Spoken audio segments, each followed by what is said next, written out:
오늘 저에게 주신 하나님 말씀 함께 보겠습니다. 로마서 12장 9절에서 13절까지입니다. 9절에서 13절까지 제가 먼저 읽도록 하겠습니다. 사랑에는 거짓이 없나니 악을 미워하고 선에 속하라.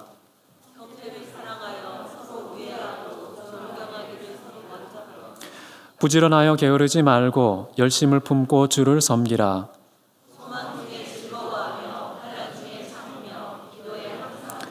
같이 읽겠습니다. 성도들의 쓸 것을 공급하며 손 대접하기를 힘쓰라. 아멘. 오늘은 로마서의 사랑 이야기라는 제목으로 하나님 말씀 함께 나누기를 원합니다. 우리는 작년부터 로마서를 함께 나누고 있는데요. 로마서를 공부하다 보면 우리가 믿는 종교, 기독교가 무엇인지 그것에 대해서 가장 거대한 체계와 구조를 우리에게 가르쳐 주는 것 같습니다. 로마서는 크게 1장부터 13장까지 기독교란 무엇인가 이론적인 내용을 말하고 12장부터 16장까지 도대체 그 기독교를 알고 믿으면 우리의 삶은 어떻게 변하는지 구체적인 삶의 내용을 다루고 있습니다. 지금 우리는 12장에 와 있는데요.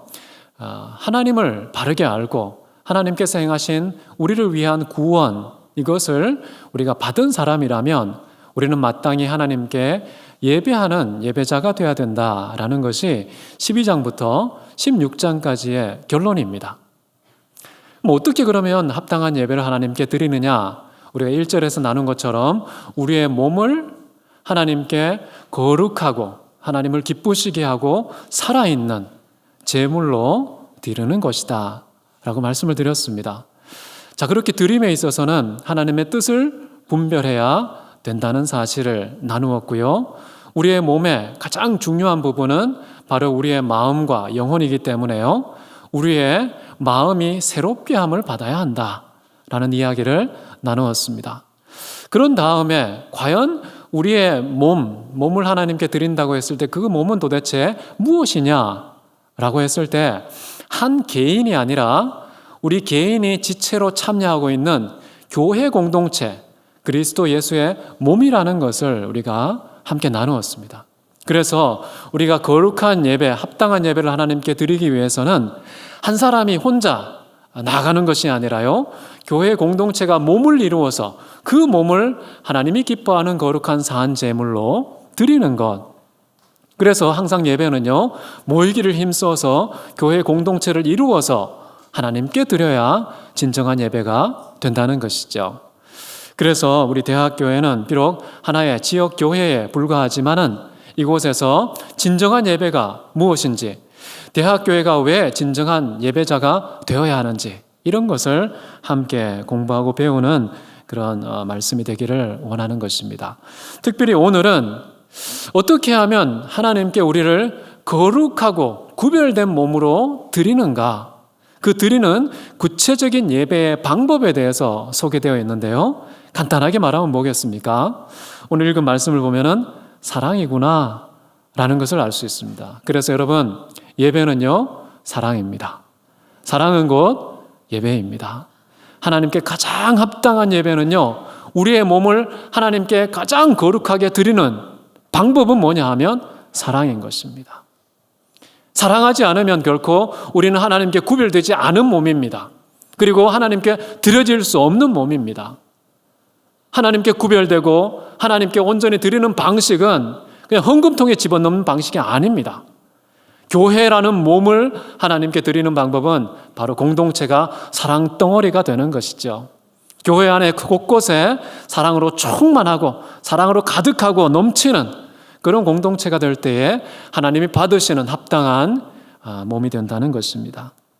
자, 그런 의미에서 사도 바울은 우리 고린도전서 13장에서도 사랑 이야기를 많이 하고 있습니다. 그렇지만 로마서의 버전도 있습니다. 로마서 안에서도 사랑 이야기가 나오는데 바로 오늘 9절부터 13절까지, 저는 비록 헬라어에도요 마침표가 있긴 하지만은 이게 한 문장이라고 저는 생각합니다. 사랑이 뭐냐 했을 때 13장까지 한 문장으로 설명하는 그런 부분이라고 생각했기 때문에 제가 이 단락을 끊었습니다.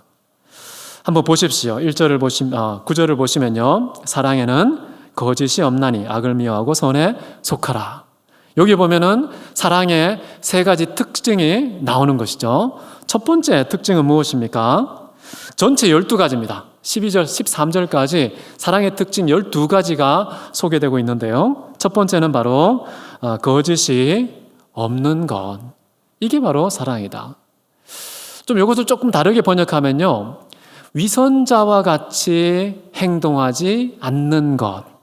이것이 바로 사랑이라는 것이죠. 위선자가 무슨 말입니까? 겉다르고 속다른 사람.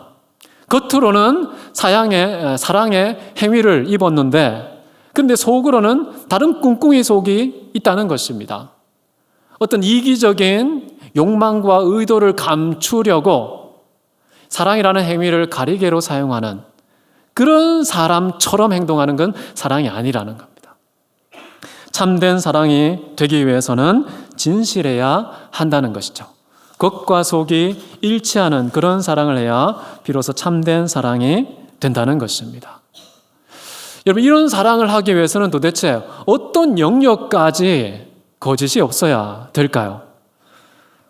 대부분의 사람들은 말에 거짓이 없으면 된다고 생각해요. 말이 위선적이지 않고 진실하면 돼. 손발의 행동이 진실하면 돼 라고 생각하지만 진실의 영역은 눈에 보이는 것만이 아닌 것이죠.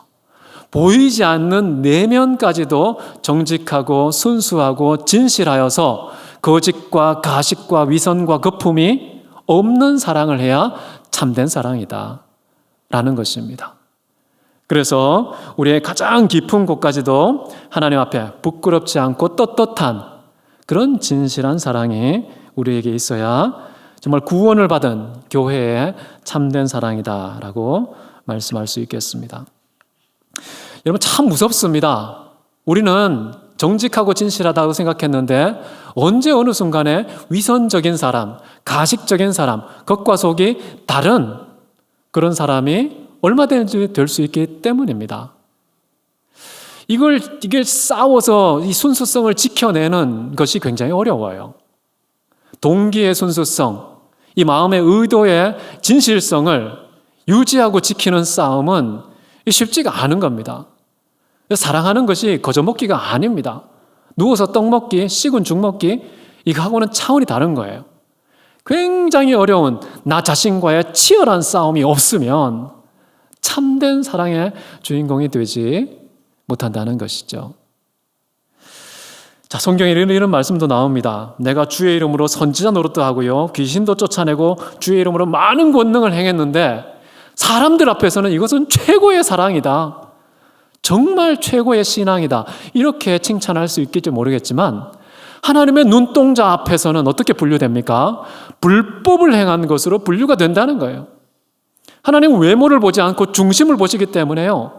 이 거짓된 거, 위선적인 행동을 했을 때에는 위선적인 겉모양을 보지 않고 그 속에 있는 아주 사악하고 더러운 의도와 동기를 저울질하면서 이것은 사랑이 아니라고, 불법이라고 평가를 내리실 수 있다는 거.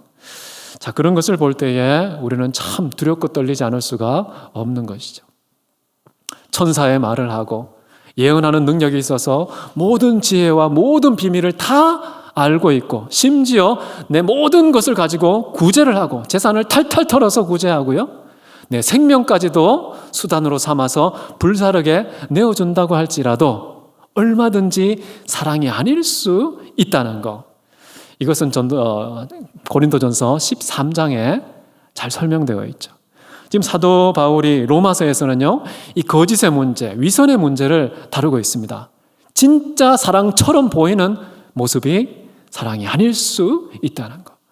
그래서 여러분 자신도 속지 마시고요, 다른 사람도 속이지 마십시오.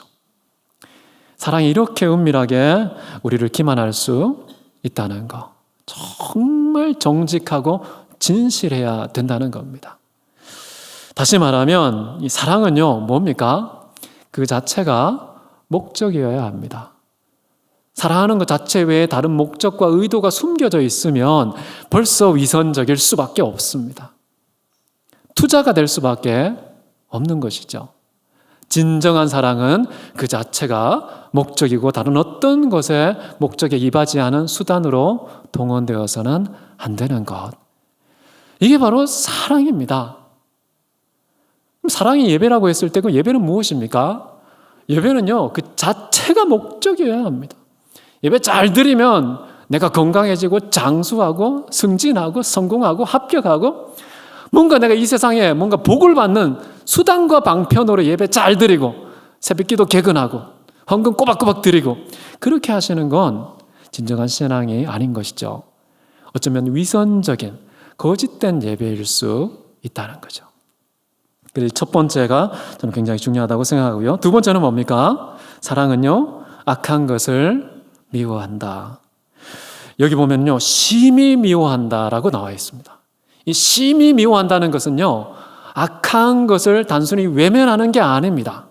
악한 것을 그냥 덮어두고 무시하고 간과하는 것이 아니라요, 적극적인 의도를 가지고 심히 힘써서 미워하는 능동적인 태도를 요구하는 것입니다.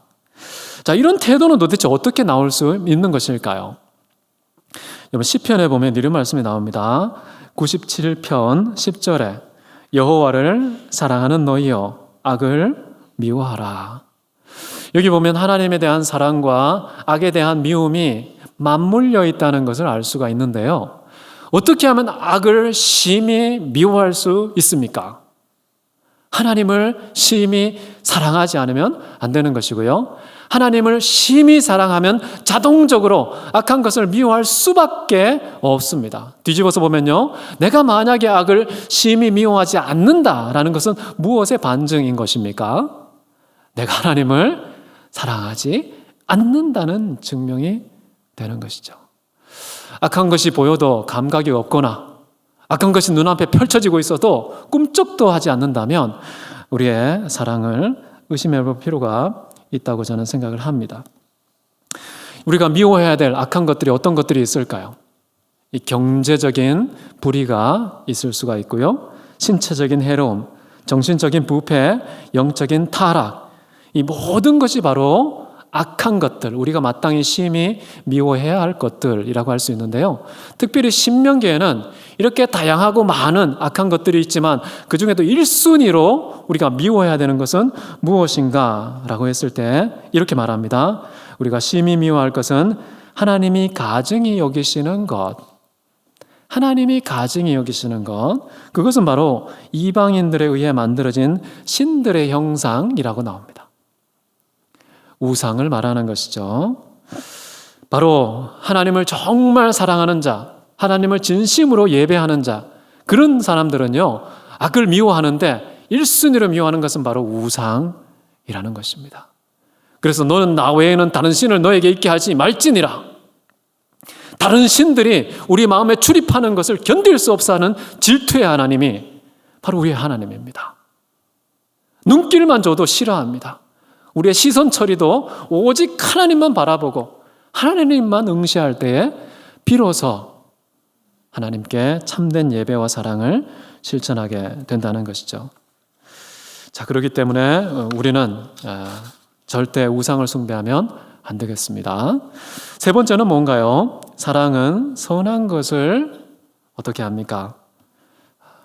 선에 속하라고 나와 있는데요.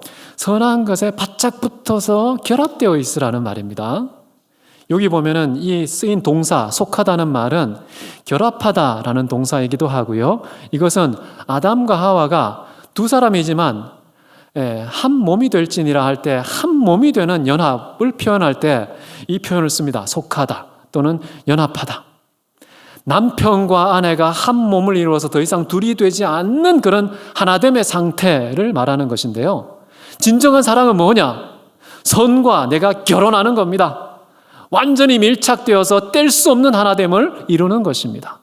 그게 바로 진짜 사랑이고 참된 예배라는 것이죠. 여기 보면 속하다는 말의 상태를 보면요, 능동태가 아니라 수동태입니다. 우리는 죄악으로 물들어 있는 본성의 소유자이기 때문에요, 선을 가까이 할 수가 없습니다. 선과 손잡고 하나 될 수가 없습니다. 선과 완전히 연합된 하나됨을 이루기 위해서는요, 선이 친히 우리에게 다가오셔서 우리를 손잡는 그 수동적인 연합밖에 없는 것이죠. 그래서 연합하는 것, 선으로 가득하게 되는 것. 성경에 뭐 이런 말도 나옵니다. 전도자가 한 말인데요. 사람이 사는 동안에요, 기뻐하며 선을 행하는 것보다 더 나은 것이 없는 줄 알았다라는 말씀을 합니다. 선은 이 세상에 가장 좋은 것이라는 말이기도 하고요, 거기에 완전히 밀착되어 하나됨을 이루라, 이것은 우리에게 가장 좋은 인생이 되는 비결이라는 것이죠. 그러면서 동시에 하나님을 진정으로 사랑하고 예배하는 그 세 번째 항목이 된다는 것입니다. 자, 그렇기 때문에 우리는 절대 선을 거부하면 안 되겠습니다. 선을 거부하고 멀리하는 순간 어떤 일이 생기느냐? 성경에는요, 이런 일이 생긴다고 합니다. 우리가 선을 거부하면 우리의 원수가 우리를 차지하게 될 것이다. 호세아서 8장 3절에 보면 그게 나옵니다. 신기하죠? 우리가 선과 결별하고 떼어지고 분리되는 순간 독특한 현상이 나타납니다. 원수가 우리를 삼켜버린다는 것이죠. 우리를 다 차지해 버린다는 것. 아주 무서운 결론이 나오는 것입니다. 그러므로 우리는 선과 하나 되어야 되겠고요. 또 하나 선과 관련된 주의해야 할 것은, 악으로 만약에 선을 갚으면 악이 그 집을 떠나지 아니할 것이다 라고 합니다. 선을 단순히 거부하는 것만이 아니고 악으로 선을 갚아버리면 훨씬 더 심각한 악이 그 집을 다 차지하게 된다는 것이죠. 자, 그런 것을 우리가 기억하면서 진정한 사랑은 선과 하나 되어 연합되는 것이다. 10절을 보십시오. 이제 네 번째 이야기가 나오는데요. 형제를 사랑하여 서로 우애하고, 여기에 다시 표현하면요, 형제의 사랑으로 가족처럼 사랑하라라는 겁니다. 형제의 사랑으로 서로를 가족처럼 사랑하라, 이렇게 번역하는 게 더 낫습니다. 여기 형제의 사랑이라고 했을 때 여러분 익숙한 단어가 있습니다. 필라델피아가 미국에 있는 한 도시잖아요. 그런데 이 필라델피아라는 말이 형제의 사랑이라는 헬라어인 것입니다. 이 형제의 사랑이 갖고 있는 의미는 뭐냐면요, 대부분의 사랑은 어떤 겁니까? 부모가 자식을 사랑하는 것, 사장님이 직원들을 사랑하는 것, 총장님이 교직원들을 사랑하는 것, 교회에서 우리 장로님들이, 권사님들이 성도님들을 사랑하는 것, 이런 뭔가 위로부터 아래로 흐르는 사랑 개념이 강하지 않습니까? 그런데 형제의 사랑은 뭘까요? 서로를 평등한 존재로 간주하는 사랑을 말합니다. 이게 굉장히 어렵습니다. 한번 생각해 보십시오. 우리가 누군가를 사랑하면요, 사랑하는 순간 나도 모르게 사랑하는 자가 사랑하는 자보다, 사랑을 받는 자보다 크다는 의식이 작용합니다. 그래서 이 평등한 개념보다는요, 상하 개념이 설정돼요. 그런데 성경이 요구하는 진정한 사랑은 뭐냐 하면요, 형제의 동등하고 대등한 사랑을 하라는 겁니다. 그래서 부모님이 자녀를 사랑할 때에도요, 내가 부모고 니는 자식이야 라는 이런 아래 위 상하 개념, 계급의 개념이 아니라요, 아주 평등하고 동등한 차원의 사랑을 끝까지 내 마음으로 지키는 것.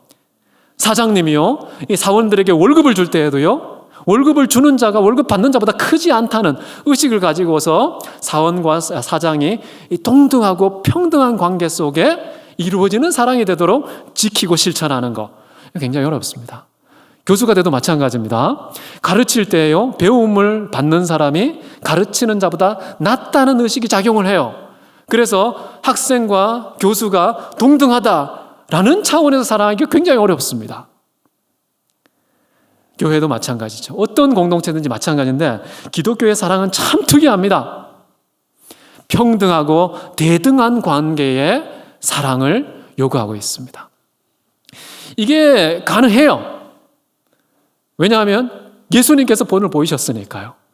예수님께서는 우리를요, 형제라 부르기를 부끄러워하지 않으셨다고 말합니다. 형제라는 말은 뭐라고 그랬습니까? 대등하고 평등한 관계라고 그랬죠. 아니, 우리 피조물 아닙니까? 예수님은 창조자잖아요. 예수님은 우리를 존재를 있게 만드신 분이고 우리는 존재하게 된 사람들 아닙니까? 어떻게 이런 격차가 다 다 해소되고 동등하고 평등한 관계가 유지될 수 있습니까? 근데 예수님은요, 단순한 피조물도 아니고 만물보다 더욱 심히 부패하고 거짓된 그 인간, 죄인을 동등하게 여기면서 형제라 부르기를 부끄러워하지 않았다는 사실. 이 대단한 것입니다. 저는 교회 공동체가요, 사랑의 공동체가 되어야 된다고 생각하는데요, 형제의 사랑으로 평등한 가족의 사랑을 이루어야 한다라고 믿습니다. 나이가 많든 적든 교회 안에서는 똑같은 영혼의 무게를 가진, 똑같은 권위의 존엄성의 무게를 가진 그런 하나님의 형상대로 지음받은 그 천하보다 귀한 고귀한 존재로 대우하면서 평등하고 동등하게 사랑할 수 있는 그런 공동체, 그런 사랑의 한계가 진동하는 공동체가 되면 세상의 메시지가 되지 않겠습니까? 세상과 구별된 거룩한 산 제물이 되지 않겠습니까? 그 다음 보십시오. 존경하기를 서로 먼저 하며, 존경해야 된다고 여기는 나와 있습니다. 이 존경하다는 말은 조금 설명이 필요한데요, 단순히 예를 갖추는 것을 말하는 게 아닙니다. 존경하다는 것은요, 어떤 사람이 갖고 있는 그 가치에 합당한 태도를 취해 주는데, 그런데 만약에 그 사람에게 어떤 부족함이 보인다, 연약함이 보인다, 약점이 보인다, 그때는 그 연약함과 약점과 부족함을 채워주는 그런 보상적인 정의의 개념과 결부되어 있는 존경입니다. 존경이 무슨 말인지 아시겠죠? 이게 헬라어를 보면 뚜렷하게 나옵니다. 존경이라는 말 자체는요, 상대방을 그냥 무조건 그냥 높여주고 예우해주는 깍듯한 예의 바른 범생을 말하는 게 아니에요. 상대방이 무엇이 필요한지, 무엇이 부족한지, 그 사람의 연약한 약점은 무엇인지, 이런 것을 간파하고 그 사람을 덮어주고 채워주고 보완해서 아름답게 만들어주는 삶의 태도가 바로 존경이라는 것입니다. 여러분, 그런 태도를 갖추면 좋겠는데요, 이 존경의 태도를 가장 잘 보여주는 게 고린도전서 12장 23절인데 함께 한번 읽어보겠습니다. 시작. 우리가 몸에 덜 귀히 여기는 그것들을 더욱 귀한 것들로 입혀주며 우리의 아름답지 못한 지체는 더욱 아름다운 것을 얻느니라. 여기서 더욱 아름다운 것 했을 때는요, 존경이라는 단어를 씁니다. 좀 덜 아름다운 사람이 있거든요. 사람마다요, 하나님께서 주신 달란트 환사가 다 다릅니다. 남들보다 더 아름다운 것이 있고요, 남들보다 덜 아름다운 것이 있습니다. 그러면 모든 지체들이 모였을 때 각자가 갖고 있는 더 아름다운 것으로 상대방의 덜 아름다운 것을 어떻게 해주라는 겁니까? 채워주고 덮어주고 보완해 줄 때, 이게 바로 존경하는 것입니다. 공동체 안에서의 사랑이라는 이 존경은 바로 서로의 약점을 채워주고 덮어주고 보완하는 이런 존경의 모습이 있어야 한다라는 것이고요. 두 번째 중요한 것은 또 뭐겠습니까? 먼저 하라는 겁니다. 팔짱 끼고 언제 존경을 표하나 보자, 이렇게 존경을 받으려고 기다리는 사람이 되지 마시고요. 어떻게 하라고요? 이 존경의 세계를 침노하라는 겁니다. 남들이 존경을 표하기 전에 먼저 앞장을 서라는 것이죠. 그래서 이런 치열한 경쟁심을 가지고서 앞다투어서 내가 먼저 존경해야지, 이런 마음의 태도를 갖고 뭉쳐있는 그 공동체를 보면 어떤 향기가 진동할까요? 야, 여기는 정말 천국인가 보다. 경쟁하는 것 자체가 향기입니다. 향기. 이거는 믿음의 선한 싸움입니다. 이 아름다운 싸움이 치열할수록 공동체는 아름다운 것이죠. 그래서 여러분, 혹시 깔보거나 무시하거나 그냥 멸시하는 혹시 그런 사람이 있다면요, 빨리 마음 바꿔서요, 그분들을 존경하시기를 바라고요. 나아가서 누가 나에게 존경을 먼저 하기 전에 앞다투어서 내가 선점하는 그런 태도와 자세를 갖추고 공동체가 이 존경의 경쟁으로 화끈거리면 좋겠습니다. 아주 후끈한 그런 존경의 공동체가 될 수 있도록 함께 만들어가는 저와 여러분 되면 좋겠습니다. 11절을 한번 보십시오. 부지런하여서 게으르지 않는 것, 이것이 사랑이다라는 거예요. 지금 이게 하는 것은요, 다 분사입니다. 분사. 분사라는 게 무슨 말입니까? 꾸며주는 것이죠. 설명하는 것이죠. 사랑을 다 설명하는 겁니다. 지금 나오는 것은 부지런함, 성실함, 게으르지 않음이라는 것인데요. 여러분, 게으르지 않고 부지런하고 성실한 것이 반드시 사랑인 것은 아닙니다. 그러나 사랑은요, 반드시 성실합니다. 사랑은요, 반드시 게으르지 않습니다. 사랑을 하는데요, 나태하거나 팔짱에 끼고 막 뒹굴뒹굴 하거나 세워라 내워라 하는 사람은 진짜 사랑하지 않는 사람이라는 건 분명합니다.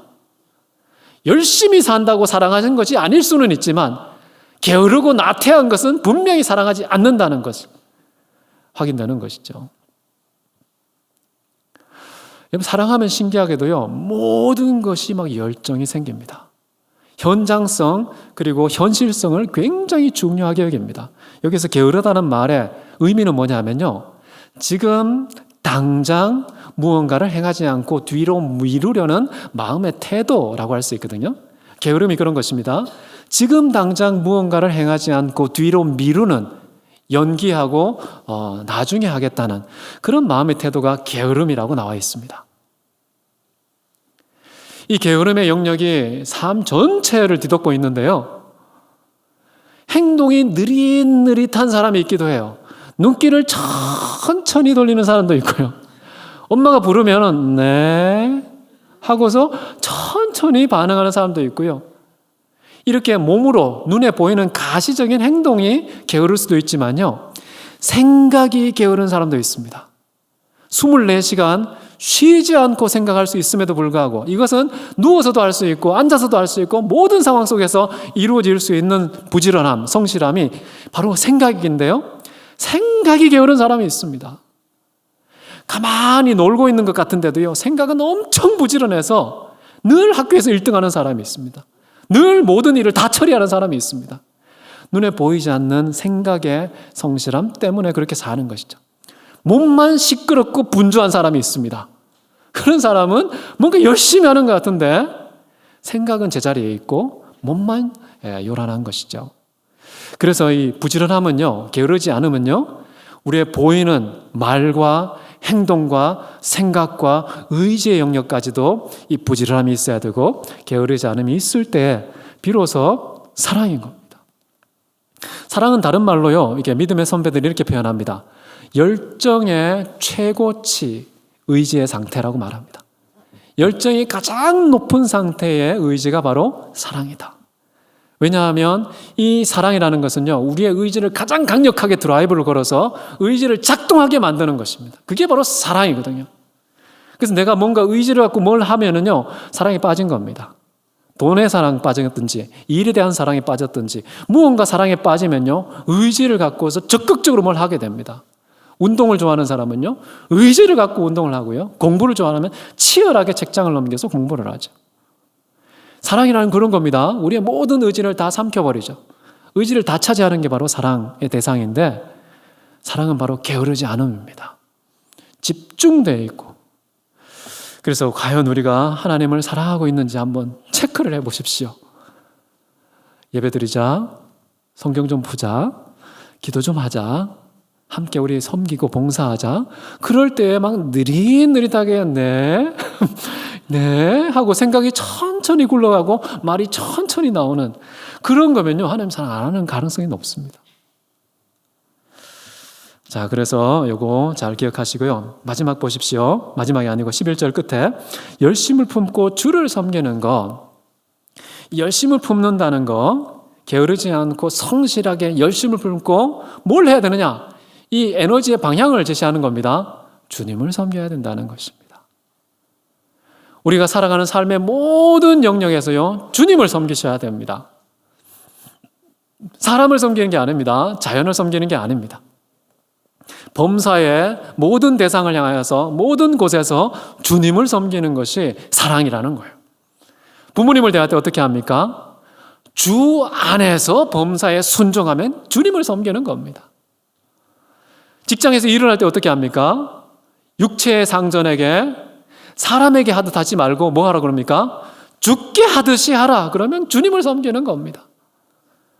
아내와 남편도 마찬가지죠. 남편을 남편의 그 성격과 인격에 근거해서 사랑하고 존경하지 않고 죽게 대하듯이 순종하면 부부 사이에도요, 주님을 섬기는 겁니다. 모든 영역에서요, 다 주님을 섬기는 게 굉장히 중요하다. 이게 빠져버리면 진짜 사랑이 아니라는 겁니다. 대부분 투자일 가능성이 높습니다. 뭔가 건지는 게 있고 나를 유쾌하고 즐겁게 행복하게 하는 거리가 있기 때문에 대가성 사랑일 가능성이 높죠. 조건부 사랑이죠.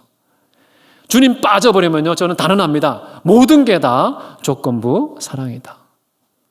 인간의 욕망, 인간의 성취, 인간의 의협심, 뭔가 인간적인 그 무엇 때문에 사랑하게 되는 것은 다 주관적이고 좀 이기적인 성격, 조건부의 성격에 있는 것이죠. 자, 그 다음 한번 보십시오. 소망 중에 즐거워하며, 이것도 사랑이다라고 말합니다. 자, 우리가 평소에 즐거워하는 게 뭐가 있습니까? 여러분 즐거워하는 항목을 한번 체크해 보십시오.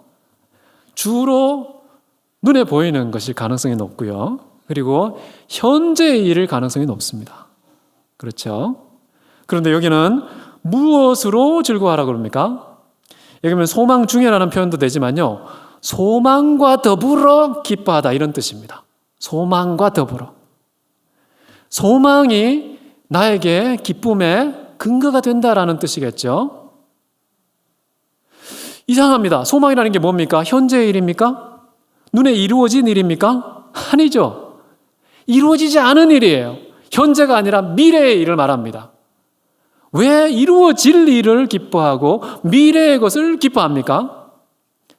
이게 사랑이라고 말하는 이유가 무엇입니까? 소망과 사랑은요, 관계가 있습니다. 어떤 관계가 있냐면요, 정말 하나님을 사랑하는 사람은요, 내가 이 땅에 살면서 경험하는 모든 종류의 기쁨은 장차 우리가 받게 될, 미래에 받게 될, 이루어질 그 기쁨에 비하면 준비운동에 불과하다는 겁니다. 예고편에 불과하기 때문에 우리는 그 소망과 더불어서 더 기뻐하는 거예요. 지금 이 땅에 여러분이 경험하는 모든 종류의 기쁨 한번 열거해 보십시오. 그 모든 기쁨들은요, 최종적인 게 아니다. 이 기쁨의 끝이 아니라는 거예요. 맛배기로 보여주는 겁니다. 야, 이 땅에서도 이 정도가, 이런 기쁨이 있다면 하늘에 가면 도대체 어떤 기쁨이 있을까를 흥분하면서 그 미래에 이루어질 일에 대한 소망 때문에 지금 이 순간 기뻐하는 것. 하나님을 신뢰하기 때문에, 하나님을 사랑하기 때문에요, 이 땅에 어떤 것에 기뻐하지 않고요, 장차 하늘에서 이루어질 그것을 기뻐하는 것. 이게 믿음이고, 이게 참된 신앙이고, 이게 진정한 예배의 모습입니다. 여러분의 기쁨은 어디에서 춤추십니까? 자, 여기서 말하는 이 소망 중에 즐거워하는 것, 소망과 즐거움의 아주 중요한 연결고리를 기억하면 좋겠고요. 환난 중에 참으며라고 나옵니다. 환난 중에 참는다. 이 환난은요, 우리에게 부정적인 일들을 말하는 것입니다. 그런데 이 환난 중에 인내한다. 왜 그럴까요? 저는 그렇게 생각합니다. 환난은요, 우리 인생의 한 기둥입니다. 우리 인생은요, 공고한 날의 시줄과 형통한 날의 날줄로 엮여져 있는 직조된 인생이기 때문에 그렇습니다. 때로는 형통한 날을 경험하고요, 때로는 공고한 날을 경험하는데요, 환난이라는 이 공고한 날이 주어졌을 때 우리는 어떻게 하면 되느냐? 이 환난을 통해서요, 하나님께서 내게 이루고자 하는 일이 있다는 확신과 믿음을 가지셔야 됩니다. 우리가 형통하고 막 즐겁고 행복한 일이 많으면 그게 우리에게 유익한 것 같죠? 꼭 그렇지 않습니다. 오히려 환난과 아픔과 슬픔이 우리에게 더 큰 일, 더 많은 일을 하는 경우가 있습니다. 이걸 어떻게 분별할 수 있냐면요, 우리가 누구인지를 보면 압니다. 우리는 누구입니까? 우리는 뼛속까지 죄인입니다. DNA까지 우리의 본성상, 본질상 진노의 자녀였습니다. 본질의 차원에서 진노의 자녀가 어떻게 하면 개선될 수 있을까요? 어떻게 하면 좋아질 수 있을까요? 어떻게 하면 성장할 수 있을까요? 사탕을 많이 주면 변합니까? 안 변합니다. 우리 인간은 지독하게 안 변하는 죄인이에요. 그런데 그런 죄인이 개선되기 위해서 쓰시는 하나님의 도구가 있습니다. 그것이 바로 환난이라는 것이죠. 그래서 환난이 왔을 때에는요, 환난이 센 것일수록요, 하나님께서 나에게 굉장히 궁극적인 개선과 성장과 변화를 지금 이루고 계시구나라고 믿으셔야 됩니다. 그러니까요, 참고 인내하는 겁니다. 고쳐지니까요. 내가 성장하니까요. 새롭게 되니까요. 그러니까 참고 인내할 수 있게 되는 것이죠. 그래서 이번 시편 기자는 이런 말을 하지 않습니까? 환난 당하는 것이 내게 유익이라. 이 환난 때문에 진리의 말씀이 내 온 존재에 새겨지게 되었다. 진리를 깨닫게 되었다. 내 지성과 내 의지와 내 감성에 진리가 파고들었다.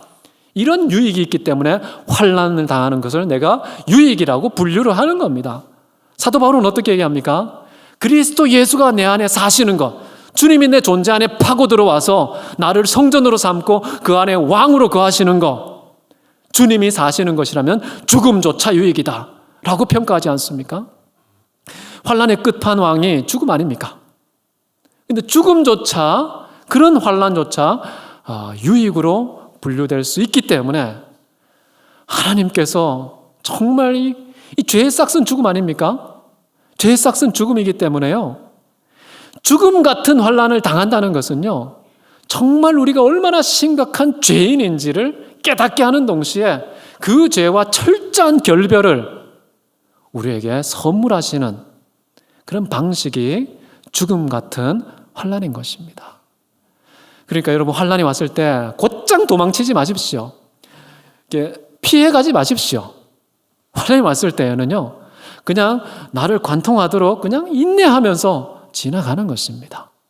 그럴 때에 신기하게 환난의 폭풍이 지나가면요, 정말 생각지 못한 깨끗한 화창한 그런 날씨를 만나는 것처럼 내 인생에 볕들 날이 오는 것이죠. 정말 내 영혼이 깨끗하게 청소된, 정말 새롭게 된 나 자신의 모습을 발견하게 되는 것입니다. 그래서 환난 중에 인내하는 게 이게 사랑입니다. 피해가지 않고요, 하나님을 사랑하면요, 그냥 받아들이고 지나가는 겁니다. 겉으로 보이는 환난만 피하려고 하지 마시고요, 내 속에 있는 환난, 나의 자아를 물들이고 있는 죄, 그 죄와 내가 완전히 뜯어져서 완전히 분리되는 이런 환난을 우리가 잘 받아들이고 참아야 되겠다는 생각이 듭니다. 기도에 항상 힘쓰는 것이 사랑이다 라고 말합니다. 기도라는 것은요, 하나님과 나 사이에 대화라고 할 수 있고 소통이라고 할 수 있고 교류라고 할 수 있습니다. 사랑하면 어떻습니까? 멀리 안 만나고 싶습니까? 아니면 가까이 늘 보고 있고 싶습니까? 사랑은요, 항상 기도하는 것입니다. 항상 그분과 대면하는 것이고요, 그분이 내 안에, 내가 그분 안에 거하는 이런 연합의 상태에 머물러 있는 것, 이게 바로 기도하는 것이다 라고 합니다. 이 기도에 힘써야 돼라고 지금 강조하는 게 아닙니다. 사랑하면 그렇게 된다는 거예요. 자꾸만 찾게 되어 있어요. 생각나게 되어 있습니다. 나도 모르게 그 사람이 있는 곳에 가 있게 되어 있습니다. 무의식 중에 내가 그분 곁에 있는 거, 이게 바로 사랑인 것이죠. 그게 바로 기도에 힘쓰라는 것이고요. 마지막 보십시오. 13절 보시면 성도들의 쓸 것을 공급하며 라고 나옵니다. 자, 이 성도들의 쓸 것이라는 것은요, 이게 필요라는 말입니다. 필요. 사랑하면요, 성도들의 필요를 발견하게 되어 있습니다. 그 사람이 뭐가 필요한지 자꾸만 시야에 걸려요. 그리고 우리의 의식의 망에 그런 필요들의 분량이 더 많이 걸러지면 사랑이 크다는 증거입니다. 왜 저런 것까지 내 눈에 걸려서 내가 힘들고 이렇게 어렵게 만들지라고 생각하지 마시고요, 하나님께서 그거 보여주신 겁니다. 저 형제, 저 자매의 약점과 연약함과 필요, 내가 채워지지 않으면 답답해서 견딜 수 없는 이런 발견들, 이런 것은요, 하나님께서 우리에게 사랑의 기회를 주신 겁니다. 그래서 외면하지 마시고 반드시 채우십시오. 하나님께서는요, 우리의 모든 필요를 아십니다. 믿으십니까? 모든 필요를 아시는데 우리는 잘 안 보여요. 나 자신의 필요도 잘 안 보이고 상대방의 필요는 더더욱 안 보이고 안 보고 싶고. 그런데 하나님은 모든 필요를 다 하신다고 성경에 나와 있습니다. 마태복음 6장 8절 같이 한번 읽어보겠습니다. 시작. 하나님은 너희가 그에게 요구하기 전에 너희가 가진 필요가 어떤 것인지를 아시니라. 어떤 필요가 있는지 우리가 구하기도 전에 다 아시는 하나님. 나만이 아니라 너, 자신만이 아니라 타인까지 하나님은 다 알고 계신데요. 하나님이 이 필요를 아시기만 하시고 채워주지 않는 분일까요? 채우시기까지 하는 분일까요? 채우시는 분 아닙니까? 어떻게 채울까요? 이게 중요합니다. 모든 필요를 다 아시는데 이 필요를 가만히 있지 않으시고 반드시 채우시는 분인데, 까마귀도 먹이시고요, 들풀에 꽃도 키우시는 분인데요, 어떤 방식으로 하느냐가 중요해요. 신기하게도 하나님께서는요, 서로 간의 지체들을 통해서 채우시는 겁니다. 그래서 우리가요, 하나님께서 더 많이 주신 게 있습니다. 좀 덜 주신 게 있어요. 그래서 지체들이 함께 모여 있으면, 교회 공동체, 몸을 이루면요, 딱 보입니다. 나는 더 많은데 저기는 더 없는 게 있어요. 그러면 그게 발견이 되고 보입니다. 내가 가지고 있기 때문에 보인다고요. 그럼 보이면은 하나님께서는 그런 만남의 관계를 통해서 이 잉여와 부족, 이것이 만나서 다 해소될 수 있도록 하는 것이 바로 하나님께서 이 부족한 필요를 채우시는 방법이에요. 일용할 양식을 우리에게 주옵소서. 주기도문 하시죠? 이 주기도문을 하나님께서 어떻게 응답하실까요? 하루치 양식을 우리에게 주시는 방식일까요? 그게 아니라요, 형제 자매 간에 서로가 서로에게 끼니를 채워주고 양식을 공급하는 이런 방식으로 일용할 양식을 주신다는 거예요. 그래서 이런 기도를 하면서 우리는 어떤 마음을 갖습니까? 내가 그 하나님의 손길이 되어야지. 내가 일용할 양식을 채우는 사랑의 손길이 되어야지 라는 생각을 기도하면서 자꾸 하는 거예요. 주기도만 할 때마다 나를 통해서 일용할 양식의 필요가 채워지는 통로로 쓰시라고 나를 드리고, 또 그것도 안 되는 사람은 하나님께 기도하면서 형제자매의 사랑을 통해서 공급되는 하나님의 채우심을 체험하는 것이고, 요한일서 3장 17절에는 이렇게 얘기를 합니다. 누가 이 세상의 재물을 가지고 형제의 궁핍함을 보고도 도와줄 마음을 닫으면 하나님의 사랑이 어찌 그 속에서 유지될까? 라고 말합니다. 정말 사랑하면요, 반드시 형제자매의 필요를 채우게 되어 있습니다. 그 궁핍함을 나의 풍족함으로 메꾸게 되어 있다는 것이죠. 그게 진짜 사랑이고 그런 것이 사랑의 공동체 모습이다라는 것이죠. 고린도후서 8장 14절 같이 한번 읽도록 하겠습니다. 시작. 이제 너희의 넉넉한 것으로 그들의 부족한 것을 보충함은 후에 너희의 넉넉한 것으로 너희의 부족한 것을 보충하여 균등하게 하려 함이라. 사회나 공동체의 운동장이 기울어져 있으면요, 이것을 운동장을 반듯하게 수정하는 방법은 사랑밖에 없습니다. 사랑을 통한 균등, 넉넉하고 부족한 것이 이제 아무런 문제가 되지 않는 그런 공동체가 될 때 진정한 사랑이라는 것이고요.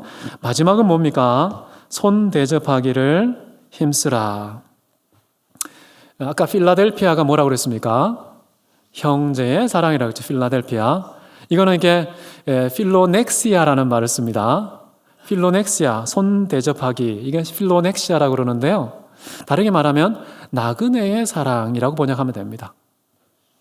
형제의 사랑이 필라델피아인데요. 필라넥시아는 나그네의 사랑이라는 겁니다. 자, 이 마지막에 나그네의 사랑이 나왔어요. 이거 어떻게 이해를 할까? 나그네는요, 여기에 먼 곳에서 나를 찾아온 손님이 아닙니다. 나랑 아무런 연관이 없어요. 그냥 지나가는 이방인, 관계가 없다는 뜻이죠. 그리고 그냥 여행을 떠나는, 목적지가 여기가 아니에요.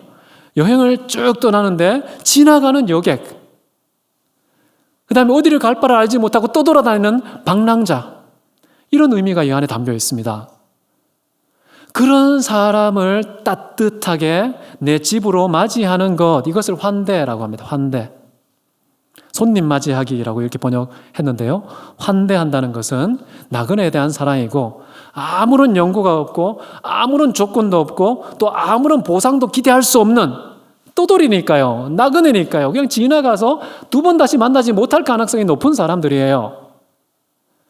바로 진정한 사랑, 참된 예배는요, 나랑 전혀 무관한 사람을 마치 형제처럼 환대하고 맞이할 수 있는 것, 어떠한 보상과 대가도 기대하지 않는 사랑을 실천하는 것이 하나님께 합당한 예배다라는 것을 말해주고 있습니다. 이 마지막은 뭡니까? 이 사랑의 범위를 말하는 거예요. 사랑의 범위. 우리 공동체 테두리 안에 있는 그런 지체들만 사랑하는 게 아니라는 거예요. 누구까지 사랑하라고요? 예루살렘과 온 유대와 사마리아와 땅끝까지 사랑의 지경을 넓혀서 지나가는 나그네도 그를 사랑으로 섬기고 대접하는 그런 것이 진짜 예배다.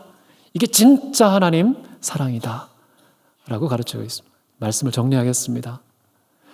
우리가 하나님의 거룩한 몸을 구별하고 우리 자신을 또 산 제물로 드린다고 했을 때 실천적인 방법, 이전에는 뭐였습니까? 하나님의 뜻을 깨닫고 마음으로 새롭게 함을 받아야 됩니다. 그리고 진짜 몸이 뭔지, 공동체라는, 개인이 아니고 공동체라는 사실을 인지한 다음에 이제 구체적인 실천으로 들어갈 때에는 사랑이라는 겁니다. 이 사랑에는 몇 가지가 있다고 그랬습니까? 12가지가 있습니다. 첫 번째는 거짓됨이 없는 것, 두 번째는 악을 미워하는 것, 그 다음 게 성과 하나 되는 것, 형제의 사랑으로 가족처럼 사랑하는 것, 존경하기를 서로 먼저 하는 것, 그리고 성실하고 게으르지 않기, 열심을 품고 주를 섬기기, 모든 상황, 모든 대상을 향하여서 주님을 섬기기, 소망과 더불어 기뻐하기, 환난을 인내하기, 그리고 항상 기도하기, 성도들의 필요 공급하기, 손님, 나그네 사랑하기. 저 12가지를 통해서 여러분의 사랑을 검증하시고요, 정말 참된 예배자인지 이 12가지 항목 여러분 꼭 기억하시면서 매 순간 진정한 사랑의 실천자가 되시기를 주의 이름으로 축원합니다. 함께 기도하겠습니다. 사랑이 많으신 하나님 아버지, 그냥 사랑한다고 스스로를 쇠뇌하면 되는 줄 알았는데 12가지의 실천적인 이 사랑을 볼 때에 과연 나는 사랑의 예배자가 되었는지, 아니면 사랑과 전혀 무관한 삶을 살았는지 돌아보게 됩니다. 사도 바울을 통해 가르친 이 12가지의 사랑, 사랑의 12가지 방법, 우리 삶 구석구석에서 일상 속에 실천함으로 하나님께 구별된 예배자가 되게 하여 주시옵소서. 우리 모두를 그런 사람으로 만들어 주시고 이 대학교의 공동체가 그런 향기를 발하게 하시고 나아가서 나그네까지 확장시켜 우리가 사는 온 세상이 예배의 현장이 되도록 우리를 사용하여 주옵소서. 존귀하신 예수 그리스도 이름으로 기도했습니다. 아멘.